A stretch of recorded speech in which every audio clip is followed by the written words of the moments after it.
There are love triangle cases, and then there are ones that are beyond anything you've ever heard. This one is one of those. We're talking about a case out of New Hampshire. A woman allegedly having an affair with another man. Her husband finds out, then allegedly kills that man and has his wife decapitate him. Unreal stuff. Well, now the husband and wife are both locked up trying to get out. Chanley Painter has more for us tonight. John Emerald's Facebook page shows a man who loved the outdoors and perilous hikes, but it was his passion for a married woman that led to his death. This case is especially heinous and gruesome. The brutality of the crime, combined with the fact that the defendant's destruction of evidence was in an effort to conceal a capital murder, is especially alarming and concerning for the safety of the general public. Emerald was involved with Brittany Barron, and when her husband Armando Barron discovered the affair, it became dangerous for both of them. Armando beat her severely and threatened her. He put a gun in her mouth, an obvious threat to kill her. He applied enough force to her neck to make it difficult for her to breathe, to the point that she passed out and chipped her tooth in the incident. Authorities allege Armando Barron kidnapped 25-year-old Emerald on September 19, 2020.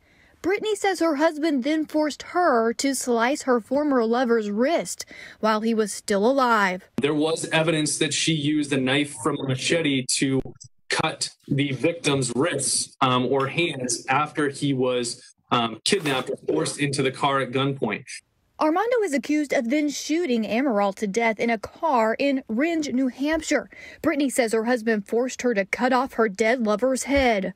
After driving Jonathan's body nearly 200 miles north of the crime scene in Jonathan's own car, deep into the North Woods, the defendant decapitated Jonathan, wrapped his head in a tarp, and placed it in a grave. Brittany's lawyer says Brittany had acted under duress and feared for her own life. Not only had she been threatened with a gun in her mouth and beaten severely and ordered by Armando to participate in this conduct of destroying evidence, concealing evidence, depending on what aspect of it you're looking at. Armando, in fact, had access to her daughter and later did have custody of their daughter. So beyond fearing for her own life, even after she was left alone, she had no idea what else he was going to go do. According to the police report, Armando Barron then hid the body at a campsite near Errol in northern New Hampshire. Police charged Barron with capital murder, and he is also charged with beating and threatening his 31-year-old wife. Her mugshot taken at the time of her arrest shows signs of the beating she endured. Brittany has been charged with falsifying evidence. Both husband and wife have pleaded not guilty. And Core TV legal correspondent Chanley Painter is with us now. Chanley, this is a tough one, but there have been some legal hearings in this case this week, one for the husband, one for the wife.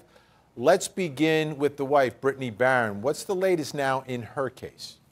Yeah, she had a hearing on Monday. Her attorneys, it was basically a status conference or a scheduling conference before the judge, with the prosecution asking for certain dates, the defense asking for certain dates, the defense wanting her out of jail ASAP, Vinny. They asked for a trial date as soon as possible or to give her bail. She's being held without bail there, and they say she needs to be released. They're even asking that her defense is basically she is a victim in this case, too. Her defense is a strong duress defense, they say. In fact, let's listen to her attorney explain why she needs to be out of jail.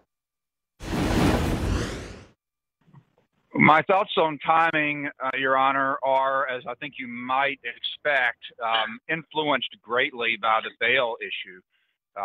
If the situation is going to be that she sits in jail until December, my position is that that's far longer punishment than she would receive if convicted, and we object to that delay and assert her right to a speedy trial. If we have a hearing on the bail motion and she's released, then again, it won't surprise you. Then we are much less insistent, and we would agree to a schedule that fits the complexity of this case. But at this point, with her sitting in jail, awaiting trial, we just can't agree to a trial that date that far away. Even though, I mean, look, we can't fault the state or the court or anybody for COVID, but the reality is that she's already been there 4.5, almost 5 months, and I just think we can't agree to a December trial date at this point. Yeah, he goes on to say that, look, she's not a threat to the public. She is a candidate for bail. The judge didn't make any decisions Monday, though. He took it all under advisement, Vinny, so it's yet to be seen when her trial date will be. All right, I look at this case and I look at her role in all of this, right? And I see the black eyes, everything else, but has charges. I mean, the obvious thing is, right, for the state and her to kind of sit down, talk about it, and maybe flip, take a deal, agree to testify. Any indication that that may be taking place? That would make sense in this case because you're right. The core of the prosecution's case is her testimony, her story to the police about what her husband made her do, how her husband shot her lover at the time. So you would think that they would want to be entering into those types of negotiations. In fact, that was brought up briefly at the hearing on Monday. The prosecution saying they're not quite ready to reach that stage in the process. He said maybe in about a month or so after a lot of the discovery is handed over, some of these lab results are coming back of evidence because, of course, as a prosecutor, you want to corroborate a person's story or the witness testimony. So that is, it seems to be expected coming up, but still not for probably another month or so before the prosecutor says he can dispose of her case and move forward. All right, a lot of moving parts here. Now let's get to his case, right? He's facing much more serious charges, but he had a hearing this week as well. He did have a hearing. He had a hearing today, in fact, in front of the judge. The judge taking up a lot of outstanding matters, including the all-important trial date. Now, no trial date was set, but interesting, the defense is asking for a trial date in the fall soon. The prosecution wants to push it back to 2022, saying delays like COVID, delays in discovery process, all of those reasons why. But we know that his defense team is arguing that really the case against him depends on the resolution of his wife's case, Brittany's case. Is she going to take a plea deal? Is she going to turn state's evidence and testify against him? Because according to the defense there, they believe that that's all the state has against him. They argue that there's no hard evidence against Armando, that he was the actual killer in this case. In fact, they even filed a motion in January asking the judge for a probable cause hearing, Vinny, so that they could make the state come and proffer what evidence it has against Armando. Of course, the judge denied that, saying that it was an insufficient argument. So moving forward, the prosecution says, look, we have 30 hours of recorded interviews, several thousand photographs, physical evidence, multiple crime scenes that are hundreds of miles apart in this case. So we have to wait until the labs come back, all of this testing comes back before we can move forward, hand over our witnesses, see if we even want to reach a plea with Armando. Oh, that's interesting. So is that a possibility here? Is there any indication that he may be considering taking some sort of, I can't imagine it's going to be the greatest deal in the world, but would take some sort of a deal if offered?